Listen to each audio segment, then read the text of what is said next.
This is an outdoor facility in Orlando, Florida. It's some 883 miles from Crownsville, Maryland. A meaningful statistic to that dog over there, that's Flaylin.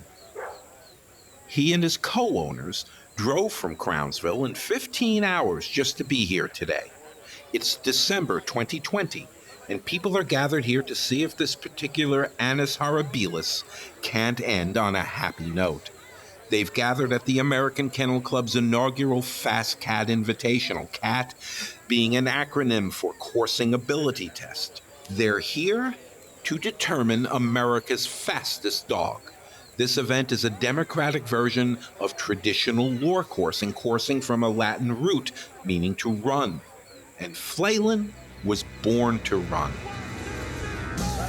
Whoa, Josh. We can't afford the royalty.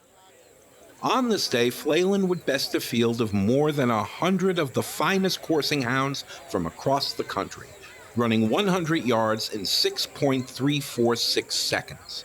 In fact, each dog in the competition ran 3 times, with its speeds converted into miles per hour, then averaged. Flaylin registered 32.3 miles per hour, with the runner-up, a greyhound named Dag Nabbit, at 31.2 miles per hour. Now, for a little perspective, Usain Bolt, the all-time great sprinter, clocked the fastest speed of nearly 28 miles per hour. So who is Flaylin, and what sort of dog is he? Is he a greyhound? A breed renowned for its speed and known to date back to Egypt's 4th dynasty almost 5,000 years ago?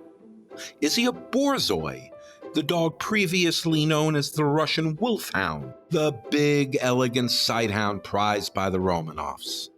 Is he a Scottish Deerhound, the royal dog of Scotland, one of the tallest of the dog breeds, as tall as 32 inches?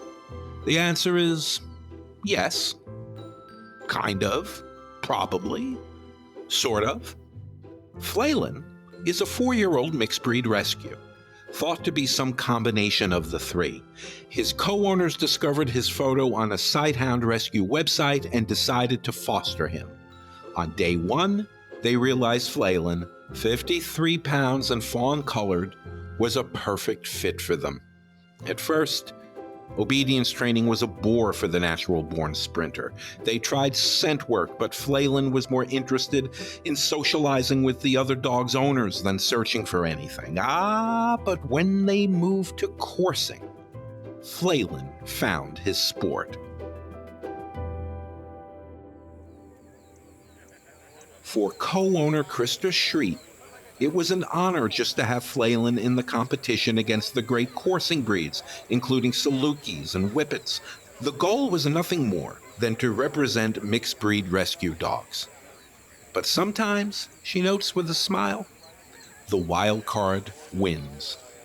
I'm Bud Bacone, and I'm about to introduce you to what have come to be called all-American dogs. We'll catch up to a few of them and their owners and share some remarkable stories. To clarify, catching up is just a figure of speech.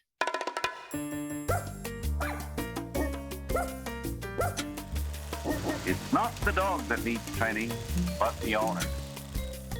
I am 50% pointer. There it is, there it is, there it is. The American Kennel Club. Laddie boy! Toto too? Toto too? And, of course, Lassie.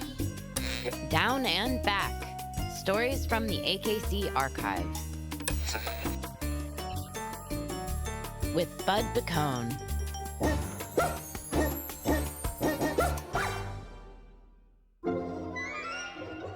It was 2014, and the 138th Westminster Dog Show had arrived. Verily a high-water mark in the dog sport calendar. And when it was over, a dog named Skye became the 4th wire fox terrier to win Westminster's Best in Show. Stealing a bit of thunder from Skye was Biff, a wire-haired dachshund, who won top honors in the hound group. As in any great sporting spectacle, one facet of the show stirred more than its share of wah-wah-wah-wah-wahs, rhubarbs, and hamina-hamina-haminas. In 2014, the Westminster Dog Show would include the purebred competitions for which it was famous, but this time it would also include an agility competition, and that was open to mixed breeds, henceforth to be known as all-American dogs. In what had become famous as a show for purebred dogs, it was a break in tradition but not a precedent. As we'll soon hear, by 2014 the tide had changed, and Westminster had no choice but to sail with it. Now, devoted down and back listeners will recall our story about the earliest days of dog shows. Through the late 19th century, rules were, let's use the polite word, inexact. Between 1877 and 1884, non-purebred dogs participated in Westminster, followed by a 130-year hiatus. Now, what changed? Well, people did, or more precisely, their relationship to dogs. Case in point. Let's hop back to the early 2000s to meet Katie Lee. You might not distinguish the Stubbs family on a puppy search. The Bakersfield, California family was just about to give up looking at their local shelter when they heard a yipping sound from down the hall. Following the sound, they discovered a tiny red puppy with prick ears looking eagerly at them as if to say, "There you are. I've been waiting for you." That, Sharon Stubbs will tell you, is how Katie Lee discovered her new family. They learned that a previous owner had turned Katie Lee in because she barked so much.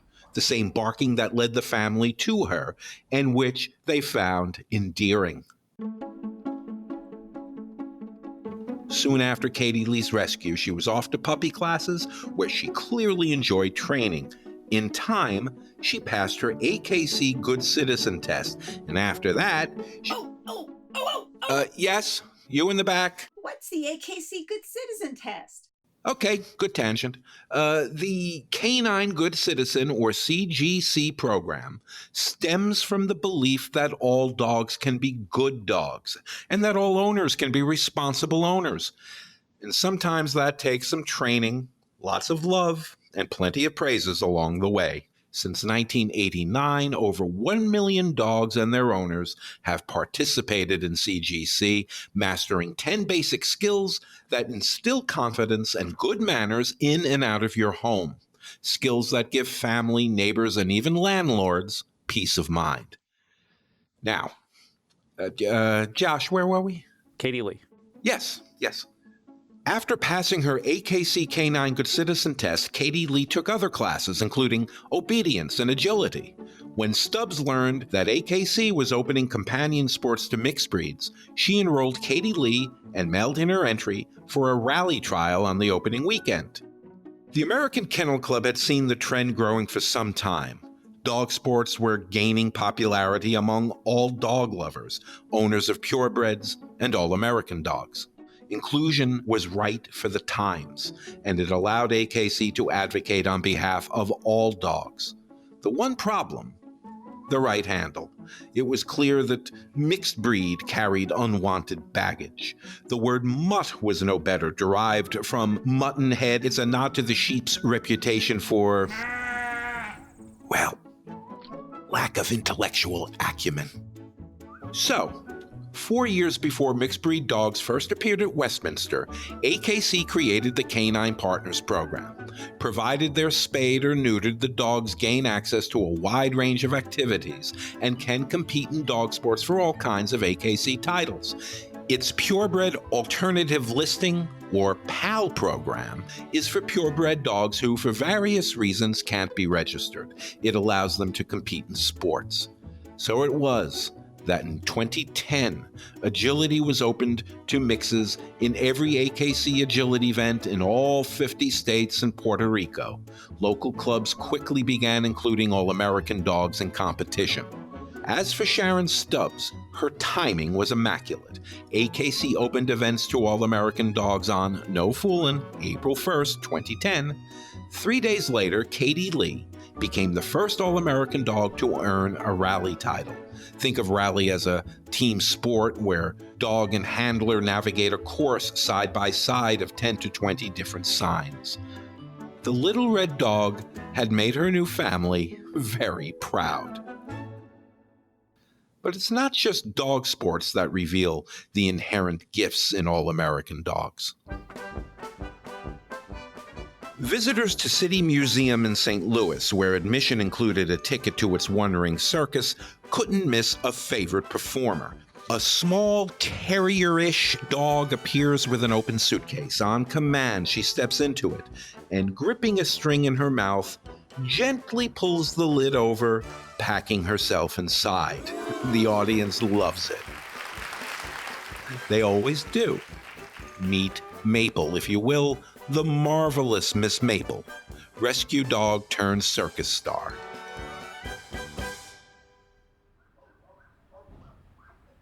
Jessica Hentoff wasn't looking for a circus star, she was looking for a canine companion. She brought home a 3-month-old with no plans to teach her the circus trade, though the two might work on a couple of tricks. She named the puppy Maple, given the slight maple hue to her light curly coat. What Maple didn't know was that her new owner had a keen eye for talent, and the knowledge that a dog can't be forced to perform. In fact, the best circus dogs love to show off, and for the very best of reasons. Circus Harmony is a nonprofit organization helping youth through the teaching of performing and circus arts. Maple's repertoire includes a 5-step trick that begins with her lying on a round blanket bearing an uncanny resemblance to a tortilla wrap. Taking an edge in her mouth, Maple rolls herself up as a burrito. But a few of her 30 tricks and counting. A happy outcome for Jessica Hentoff, who wasn't seeking a co-worker. She was just seeking a companion. Maple, the gifted All-American dog, never got the memo. Quick review of what we've learned about All-American dogs. They're being included in dog sports all over the country. Their inclusion in the 2014 Westminster Agility Competition was a big deal. It came about because AKC paved the way years earlier, introducing Canine Partners and its PAL program. So what brought on this rise of dog lovers and their All-American dogs in competition? It's useful to have a quick peek back at the evolution of dog sports. In one form or another, dog sports are ancient and were sometimes brutal. Dog sports evolved with the modern dog show over the past century and a half.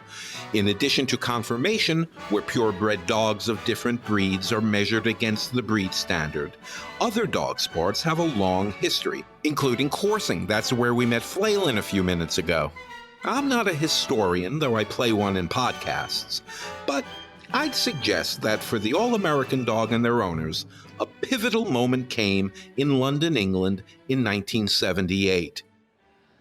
Named after its founder, dog biscuit manufacturer Charles Cruft, the Crufts Dog Show has been something of an institution in England for nearly a century and a half.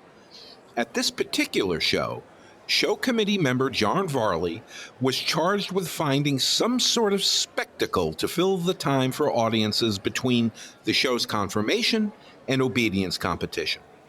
He had, as the Brits might have it, a cheeky idea. Belgian television covered the show and asked Varley to explain. Before we start judging again in this ring at night. And my idea is to present something which I hope will be of interest to the spectators, and at the same time to bring a bit of fun into the rather more serious side of Crufts. For the pure entertainment, really? Pure entertainment. But the event is a competition. It has been designed to test a dog's ability over a number of obstacles and against the clock. So was born the modern agility competition, a hit from the very beginning.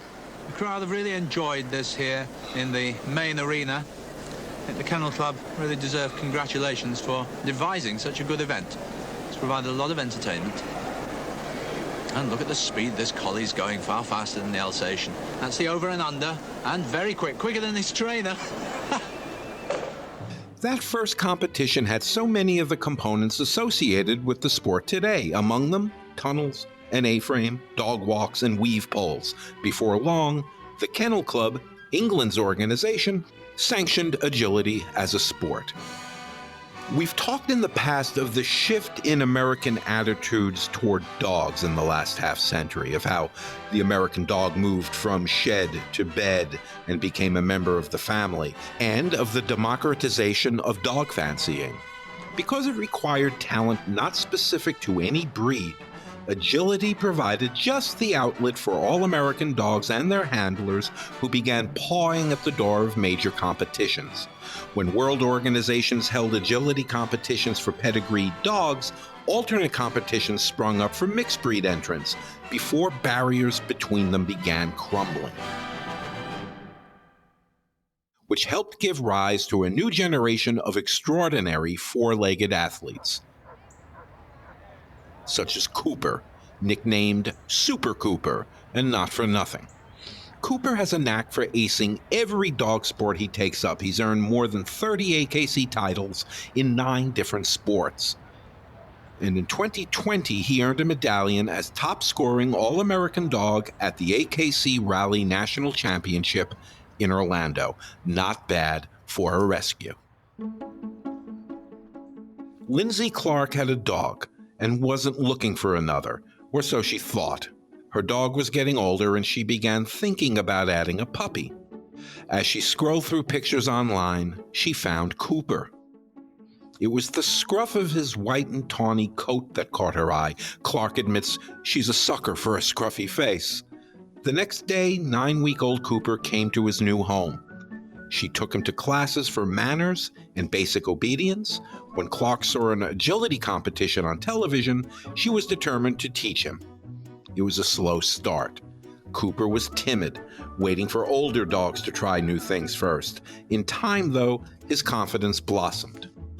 It was a barn hunt competition that helped build confidence in Cooper. In barn hunt, dogs search out rats, which are safely enclosed in heavy PVC tubes. By the age of 7, Cooper had amassed more than a dozen initials after his name, each an abbreviation standing for the titles he's earned, among them RAE for Rally Advanced Excellent, AX for Agility Excellent, and AXJ for Excellent Agility Jumper. Meanwhile, he's earned 3 Canine Good Citizen titles. Like that kid who's in every elementary school class, Cooper is a natural, excelling at fast cat, scent work, dock diving, and tricks. The shy, scruffy dog had made a name for himself. As more dog lovers, including those with All-American dogs, embrace competitions, new arenas present themselves. This fall marks the post-COVID return of the Can-Am Classic Flyball Tournament in Indianapolis. It's a frenetically paced and hugely popular dog sport open to dogs of all sorts of shapes and sizes. Flyball is a team sport. A starter gun is fired. And with that, each dog dashes over a line of low hurdles to reach a box. Once there, they use their paws to push a spring-loaded pad and release a tennis ball into the air that they catch. And with a graceful 180, they sprint back to their handlers. Once back to the starting line, the next dog takes its turn. First invented in Southern California some 50 years ago, Flyball has hit its stride. So many amazing dogs, yet there's one I want you to notice. A dog named Buddy, belonging to Maya Doggett, who doesn't mind the 4,000-mile trip from Anchorage to Indianapolis to be part of the Can-Am. When Maya's father was diagnosed with cancer, he asked her to take on the black and white sled dog mix, asking if she could train it for flyball. But there was a wrinkle. Buddy was deaf. Maya, who describes herself as loud and verbal, struggled for an effective way to train Buddy, who sure enough became a great competitor, an homage of sorts to the inclusiveness of dog sports. In 2019, when Buddy won his first flyball title, he carried ashes of Maya's father in his collar. Diversity covers all shapes and sizes, especially in the dog world. The past generation has produced a more vast, more varied range of dog owners, and with that, a widening universe of canines. with all-American dogs taking their place in arenas and fields in every part of the country. And nobody's calling them muttonheads anytime soon.